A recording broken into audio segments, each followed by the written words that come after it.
Hi all, ഇന്ന് നമ്മൾ discuss ചെയ്യാൻ പോകുന്നത് ലൈഫ് പ്രോസസ് എന്ന് പറഞ്ഞ ചാപ്റ്ററിൽ എന്തൊക്കെയാണ് പ്രധാനമായിട്ടും പഠിക്കാനുള്ളത്. ജസ്റ്റ് ഒരു സ്നീക്ക് പീക്ക് ഒന്ന് ഓടിച്ച് പോകാൻ പോവാണ്. സോ നിങ്ങൾക്ക് ഇവിടെ സ്ലൈഡ് കാണാൻ പറ്റും, നമ്മുടെ mind map.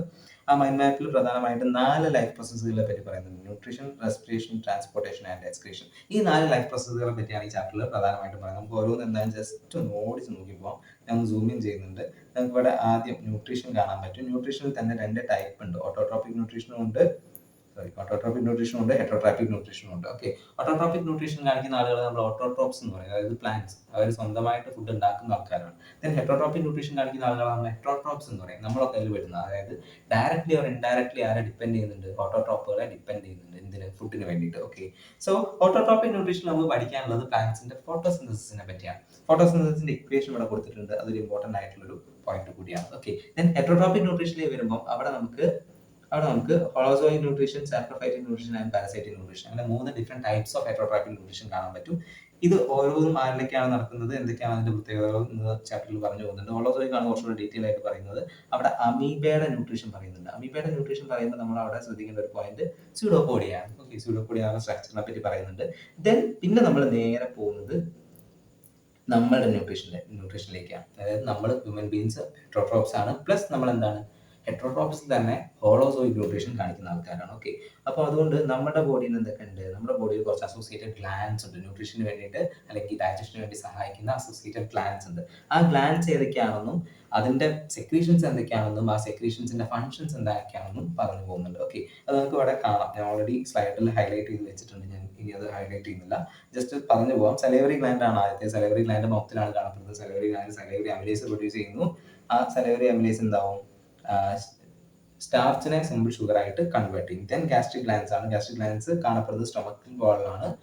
Gastric glands gastric ജ്യൂസസിനെ produce ചെയ്യും. പ്രധാനപ്പെട്ട 3 ഗാസ്ട്രിക് ജ്യൂസസ് ആണ് HCl, pepsin and mucus. HCl എന്ത് ചെയ്യും? ജേംസിനെ കില്ല് ചെയ്യുന്നു. പെപ്സിൻ പ്രോട്ടീൻ ഡൈജഷൻ ആണ്, പ്രോട്ടിയോളിറ്റിക് എൻസൈം ആണ്. ദെൻ മ്യൂക്കസ് ആസിഡ് അറ്റാക്കിൽ നിന്നും സ്റ്റോമക് വാളിനെ പ്രൊട്ടക്ട് ചെയ്യും. പിന്നെ പറയുന്ന ആളാണ് ലിവർ. ലിവർ ബൈൽ പ്രൊഡ്യൂസ് ചെയ്യുന്നു. ബൈലിന്റെ major function emulsification of fat and it provide the alkaline medium. അതായത് ആസിഡ് ഓൾറെഡി പ്രൊഡ്യൂസ് ആയല്ലോ, അപ്പോൾ അതിനെ ന്യൂട്രലൈസ് ചെയ്യണമെങ്കിൽ ഇത് വേണം, ആൽക്കലി വേണം, അഥവാ ബേസ് വേണം. അപ്പോൾ ആൽക്കലൈൻ മീഡിയം പ്രൊവൈഡ് ചെയ്യുന്ന ആരാണ്? ഈ പറയുന്ന ബൈലാണ്. അതൊക്കെ എന്താ ഡീറ്റെയിൽ ആയിട്ട് പിന്നീട് ഒരു വീഡിയോയിൽ നമുക്ക് ഒന്നുകൂടി പറയാം കേട്ടോ, എവിടെയാണ് പ്രൊഡ്യൂസ് ചെയ്യുന്നത്, എന്താണ് ചെയ്യുന്നതൊക്കെ. ഇനി പാൻക്രിയാസ്. പാൻക്രിയാസിൽ വരുമ്പോൾ അവിടെയും ഒരു പ്രോട്ടിയോളിറ്റിക് എൻസൈം പ്രൊഡ്യൂസ് ചെയ്യപ്പെടുന്നുണ്ട്, അതാണ് ട്രിപ്സിൻ. പിന്നെ ഒന്ന് ലിപ്പേസ്, ഫാറ്റിനെ ഡൈജസ്റ്റ് ചെയ്യാൻ വേണ്ടിയിട്ട്. ഇത്രയും കാര്യങ്ങളാണ് ഡൈജഷന്റെ ഏരിയയിൽ നമുക്ക് പ്രധാനമായിട്ടും പഠിക്കാനുള്ളത്. പിന്നെ അടുത്ത നമ്മൾ നേരെ പോകുന്നത് നമ്മുടെ റെസ്പിറേഷനിലേക്കാണ്. റെസ്പിറേഷനും 2 ടൈപ്പ് ഉണ്ട്: aerobic respiration, anaerobic respiration. Okay, aerobic respiration എന്ന് പറഞ്ഞു കഴിഞ്ഞാൽ ഓക്സിജന്റെ പ്രസൻസിൽ നടക്കുന്നതാണ്. മൈറ്റോകോൺട്രിയയിൽ വെച്ചിട്ടാണ് നടക്കുന്നത്. Water, CO2 and energy, these are the products of aerobic respiration. Okay, നമ്മുടെ ബോഡിയിലൊക്കെ നടക്കുന്നത് എന്താണ്? നോർമലി നടക്കുന്നത് എയറോബിക് റെസ്പിറേഷൻ ആണ്. അതിന്റെ പാത്ത് വേയും ഇവിടെ കൊടുത്തിട്ടുണ്ട്. ഓക്കെ, പിന്നെ നമ്മുടെ ബോഡിയിൽ അതിലേക്ക് പോകുന്നതിന് മുന്നേ ജസ്റ്റ് എനൈറോബിക് റെസ്പിറേഷൻ ആദ്യം പറയാം കേട്ടോ.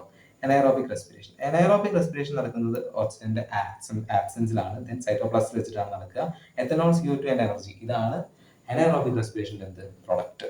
പിന്നെ ഞാൻ ഇവിടെ ഹൈലൈറ്റ് ചെയ്ത് കൊടുത്തിട്ടുള്ള ഒരു സാധനമുണ്ട് ബോക്സിൽ: lack of oxygen in muscle cells. അതായത് നമ്മുടെ മസിൽസിലേക്ക് ആവശ്യമായിട്ടുള്ള ഓക്സിജൻ സപ്ലൈ വരാതെ ഇരിക്കുമ്പോൾ അവിടെ എന്ത് ചെയ്യും? ലാക്റ്റിക് ആസിഡ് അക്യുമുലേഷൻ നടന്നിട്ട് മസിൽ ക്രാംസ് ഉണ്ടാവും, അഥവാ മസിൽ ഫാറ്റിക് എന്ന് പറയുന്ന ഒരു കണ്ടീഷനിലേക്ക് ലീഡ് ചെയ്യും.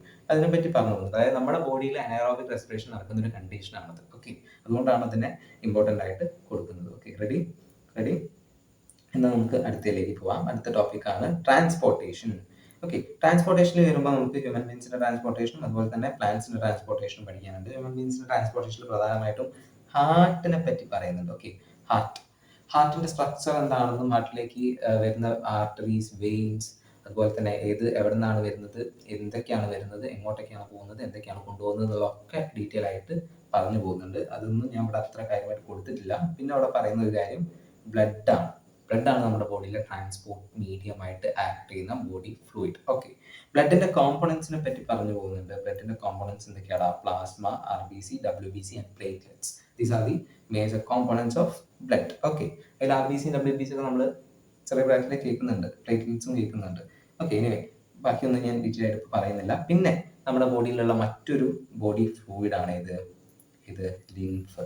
ഓക്കെ, ലിംഫിനെ പറ്റി പറയുന്നുണ്ട്. ദെൻ അത് കഴിഞ്ഞാൽ പിന്നെ നമ്മൾ നേരെ പോകുന്നത് ട്രാൻസ്പോർട്ടേഷൻ ഇൻ പ്ലാന്റ്സ്. ഓക്കെ, നമ്മൾ ട്രാൻസ്പോർട്ടേഷൻ എന്ന് പറഞ്ഞ ടേം തന്നെ മെയിൻ ആയിട്ട് യൂസ് ചെയ്യുന്നത് പ്ലാന്റ്സിലാണ്. നമ്മൾ ഹ്യൂമൻ ബീങ്സിലേക്ക് പറയുമ്പോൾ നമ്മൾ ആ ടേമിനെ കുറച്ചും കൂടി ഒന്ന് മോഡേൺ ആക്കിയിട്ട് സർക്കുലേഷൻ എന്നാണ് പറയുന്നത്. എനിവേ പ്ലാന്റ്സിന്റെ ട്രാൻസ്പോർട്ടേഷൻ പറയുമ്പോൾ അവിടെ നമുക്ക് സൈലത്തെ പറ്റിയും അതുപോലെ തന്നെ ഫ്ലോയത്തെ പറ്റിയും പറയണം. ഓക്കെ, സൈലം എന്താണെന്ന് നമ്മൾ ചെറിയ ക്ലാസ് മുതൽ പഠിക്കുന്നുണ്ട്, ഫ്ലോ എന്താണെന്നും പഠിക്കുന്നുണ്ട്. ഓക്കെ, സൈലം എന്താ ചെയ്യുന്നത്? Transport of water and minerals എവിടെ നിന്ന്? Root two leaves. ഓക്കെ, അതുകൊണ്ട് തന്നെ അത് യൂണി ഡയറക്ഷനിലാണ്. പിന്നെ എന്താണ് സൈലത്തിന്റെ components? Vessels, tracheids, xylem parenchyma and xylem fibres. These are the major components of xylem. അതുപോലെ തന്നെ ഫ്ലോയത്തിൽ ട്രാൻസ്പോർട്ട് ഓഫ് ഫുഡ്. ദെൻ ലീവ്സിൽ നിന്നും മറ്റ് ഭാഗത്തേക്കാണ് ഫുഡിനെ കൊണ്ടുപോകുന്നത്. മൾട്ടി ഡയറക്ഷനിലാണ്. ദെൻ അതിന്റെ components tubes, companion cells, then phloem parenchyma and phloem fibres. ഇതാണ് ആ ഒരു ഏരിയയിൽ പറയുന്നത്. ക്ലിയർ ആണോ? ക്ലിയർ ആണെന്ന് കരുതുന്നു. ഏറ്റവും ലാസ്റ്റ് ഫൈനലി നമ്മൾ എക്സ്ക്രീഷനിൽ എത്തി നിൽക്കുകയാണ്. എക്സ്ക്രീഷനിൽ എത്തി നിൽക്കുമ്പോൾ എക്സ്ക്രീഷനും നമുക്കിവിടെ ഹ്യൂമൻ ബീങ്സിലും പറയാനുണ്ട്, പ്ലാന്റ്സിലും പറയാനുണ്ട്. ഹ്യൂമൻ ബീങ്സിൽ എക്സ്ക്രീഷൻ നടക്കുന്ന എക്സ്ക്രീറ്ററി ഓർഗൻ ഏതാടാ? കിഡ്നി. ഓക്കെ, കിഡ്നിയാണ് നമ്മുടെ ബോഡിയിലെ excretory organ. Okay, excretory organ ആയിട്ടുള്ള കിഡ്നിയുടെ ഉള്ളിലേക്ക് നമ്മളൊന്ന് പോകുമ്പോൾ അവിടെ നമുക്ക് അതിന്റെ സ്ട്രക്ചറൽ ആൻഡ് ഫങ്ഷണൽ യൂണിറ്റ് ആയിട്ടുള്ള നെഫ്രോണിനെ കാണാൻ പറ്റും. നെഫ്രോണിന്റെ തുടക്ക ഭാഗത്ത് നമുക്ക് ഗ്ലോബുലസ് എന്ന് പറയുന്ന ഒരു കാപ്പിലറിയുടെ നെറ്റ്വർക്ക് കാണാൻ പറ്റും. ആ നെറ്റ്വർക്കിൽ വെച്ചിട്ടാണ് ആദ്യത്തെ സ്റ്റേജ് ഓഫ് ഫിൽട്രേഷൻ നടക്കുന്നത്. ഓക്കെ, അതാണ് അൾട്രാ ഫിൽട്രേഷൻ. അൾട്രാ ഫിൽട്രേഷൻ നടന്നിട്ട് ബ്ലഡിൽ നിന്നും ഒരുപാട് കണ്ടന്റിലുള്ള എല്ലാ കണ്ടന്റ് എന്ത് ചെയ്യും? മൂസ് ഔട്ട് ചെയ്ത് പുറത്തേക്ക് വരും. ആ മൂസ് ഔട്ട് ചെയ്ത് പുറത്തേക്ക് വന്ന കണ്ടന്റിൽ നിന്നും ആവശ്യമുള്ളതിനൊക്കെ റീഅബ്സോർബ് ചെയ്ത സെക്കൻഡ് സ്റ്റേജിൽ അതാണ് റീഅബ്സോർപ്ഷൻ. ഓക്കെ, അങ്ങനെ അൾട്രാ ഫിൽട്രേഷനും റീഅബ്സോർപ്ഷനും കഴിഞ്ഞ് യൂറിൻ ആയതിനു ശേഷം ആ യൂറിൻ അങ്ങോട്ട് പോകും, കളക്ടിങ് ഡക്റ്റിലേക്ക് പോകും. കളക്ടിങ് ഡക്റ്റിൽ വെച്ചിട്ട് കളക്ടിങ് ഡക്റ്റ് എന്ത് ചെയ്യും? യൂറിനെ കളക്ട് ചെയ്ത് വെക്കും. അവിടെ നിന്ന് പിന്നെ യുറേറ്റർ വഴി യൂറിനറി ബാരലിൽ പോയിട്ട് സ്റ്റോർ ചെയ്യും. പിന്നീട് യൂറിനേഷൻ സംഭവിക്കുന്നു. ഓക്കെ, യൂറിനറി ബാരൽ ഫില്ലായി കഴിയുമ്പോൾ യൂറിനേറ്റ് ചെയ്യാനുള്ള ടെൻഡൻസി വരുന്നു, നമ്മൾ യൂറിനേറ്റ് ചെയ്യുന്നു. ഓക്കെ, ദെൻ പ്ലാന്റ്സിലേക്ക് വരുമ്പോൾ അവിടെ എന്തൊക്കെയാണ് എക്സ്ക്രീറ്റ് ചെയ്യാനുള്ളത്? ഓക്സിജൻ എക്സ്ക്രീറ്റ് ചെയ്യാനുണ്ട്, കാർബൺ ഡൈ ഓക്സൈഡ് എക്സ്ക്രീറ്റ് ചെയ്യാനുണ്ട്, വാട്ടർ എക്സ്ക്രീറ്റ് ചെയ്യാനുണ്ട്. ഇത് മൂന്നും എക്സ്ക്രീറ്റ് ചെയ്യപ്പെടുന്നത് സെയിം ഓപ്പണിങ്ങിലൂടെയാണ്, അതായത് സ്റ്റൊമാറ്റൽ ഓപ്പണിങ്ങിലൂടെയാണ്. ഓക്കെ, ഓക്സിജൻ എപ്പോഴായിരിക്കും എക്സ്ക്രീറ്റ് ചെയ്യുക? ഓക്സിജൻ എക്സ്ക്രീറ്റ് ചെയ്യുന്നത് ഫോട്ടോസിന്തസിന്റെ സമയത്ത്, CO2 എക്സ്ക്രീറ്റ് ചെയ്യുന്നത് റെസ്പിറേഷന്റെ സമയത്ത്. വാട്ടറിന്റെ എക്സ്ക്രീഷൻ നമ്മളൊരു പേര് പറയും, ട്രാൻസ്പിറേഷൻ. എക്സസ് വാട്ടർ റിമൂവൽ നമ്മൾ വിളിക്കുന്ന പേരാണ് ട്രാൻസ്പിറേഷൻ. ദെൻ ഗംസ്, റെസിൻ ഫോമിലൊക്കെ എക്സ്ക്രീഷൻ നടക്കുന്നുണ്ട് ഓൾഡ് സൈലത്തിൽ. അതുപോലെ തന്നെ ലീവ്സിന്റെ ഫോൾ ഓഫ്, അതായത് ഏജ്ഡ് ആയിട്ടുള്ള ലീവ്സ് പൊഴിഞ്ഞു വീഴുമ്പോൾ അതിലേക്ക് കുറെ അൺവാണ്ടഡ് ആയിട്ടുള്ള മെറ്റീരിയൽസ് പോയി ഡെപ്പോസിറ്റ് ചെയ്യുന്നുണ്ട്. എന്നിട്ട് ആ ലീഫ് വീഴുന്ന കൂട്ടത്തിൽ ആ വേസ്റ്റും കൂടെ എക്സ്ക്രീറ്റ് ചെയ്ത് പോകും. പിന്നെ ഒരു സ്മോൾ എമൗണ്ടിൽ എന്താണ് സോയിലിലേക്കും എക്സ്ക്രീറ്റ് ചെയ്യും. ഇതാണ് ഇത്രയും ഏരിയയിൽ പറയുന്നത്. ഇതാണ് ഈ ചാപ്റ്ററിൽ പഠിക്കാനുള്ളത്. ഓക്കെ, ഒന്ന് ഓടിച്ച് പറഞ്ഞു പോയതാണ്, മനസ്സിലായിട്ടുണ്ടാവും കരുതുന്നു. അപ്പോൾ നമുക്ക് ഓരോ ടോപ്പിക്കും പിന്നീട് ഓരോ ഷോർട്ട് വീഡിയോസ് ആയിട്ട് ഡീറ്റെയിൽ ആയിട്ട് പറഞ്ഞു പോകാം. So thank you.